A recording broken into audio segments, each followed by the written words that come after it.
السلام علیکم ورحمۃ اللہ وبرکاتہ۔ آج ہم ماں پر مضمون کو پڑھیں گے۔ آپ کو اسے دیکھ کر اپنی بیاض کے اندر لکھنا ہے۔ اگر چینل کو سبسکرائب نہ کیا ہو تو ضرور سبسکرائب کیجئے۔ تو چلیے شروع کرتے ہیں۔ ماں۔ اسلام میں ماں کو اولاد کی پہلی درسگاہ تسلیم کیا گیا ہے۔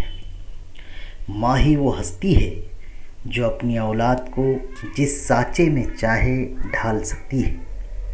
اپنے بچے کے مزاج کو مد نظر رکھ کر اس اعتبار سے راستے اختیار کر کے اسے نیک بھی بنا سکتی ہے اور بد بھی۔ ماں لفظ سن کر دل مسرور اور خوش ہو جاتا ہے۔ نظر کے سامنے ایک شفقت و ممتا کا مجسمہ ابھرتا ہے۔ دنیا کی قوموں میں ماں کا مقام انتہائی عظیم ہے۔ بچوں کو بہتر مستقبل دینے میں ماں کا کردار بہت اہم ہوتا ہے، بلکہ بچوں کی زندگی کو بنانے میں جو رول ماں کا ہوتا ہے اس کی دوسری کوئی نظیر کہیں اور نہیں ملتی۔ ماں بچوں کی بہتر انداز میں پرورش کرتی ہے، انہیں ادب اور سلیقہ سکھاتی ہے۔ اسی لیے ماں کی گود کو بچے کا پہلا مدرسہ کہا جاتا ہے۔ ماں خاندان کی ہر ضرورت کا خیال رکھتی ہے، گھر کی چھوٹی چھوٹی باتوں پر نظر رکھتی ہے۔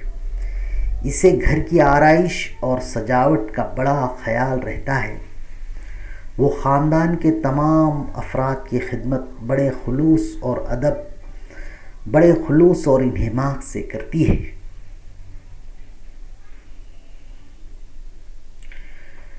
ماں کا رتبہ سب سے بلند ہے۔ وہ ایک بیش بہا دولت ہے۔ بے شک وہ ماں قابل رشک ہے، سرمایہ افتخار ہے، جو بچے کے اخلاق سنوارتی ہے، اچھی تعلیم دیتی ہے، آداب زندگی سکھاتی ہے، پاکیزہ ماحول عطا کرتی ہے، عزت نفس کا درس دیتی ہے۔ ماں ہی ایک ایسی شخصیت ہے جو اپنے بچے کا کبھی برا نہیں چاہتی اور اس سے ہر حال میں محبت کرتی ہے۔ لیکن بعض بچے ماں کے جذبات اور احساسات کی قدر نہیں کرتے اور سرکشی پر اتر آتے ہیں۔ یہ غلط بات ہے، ایسا نہیں کرنا چاہیے۔ بچوں کی طرف سے یہ رویہ ماں کے لیے تکلیف کا سبب بن سکتا ہے۔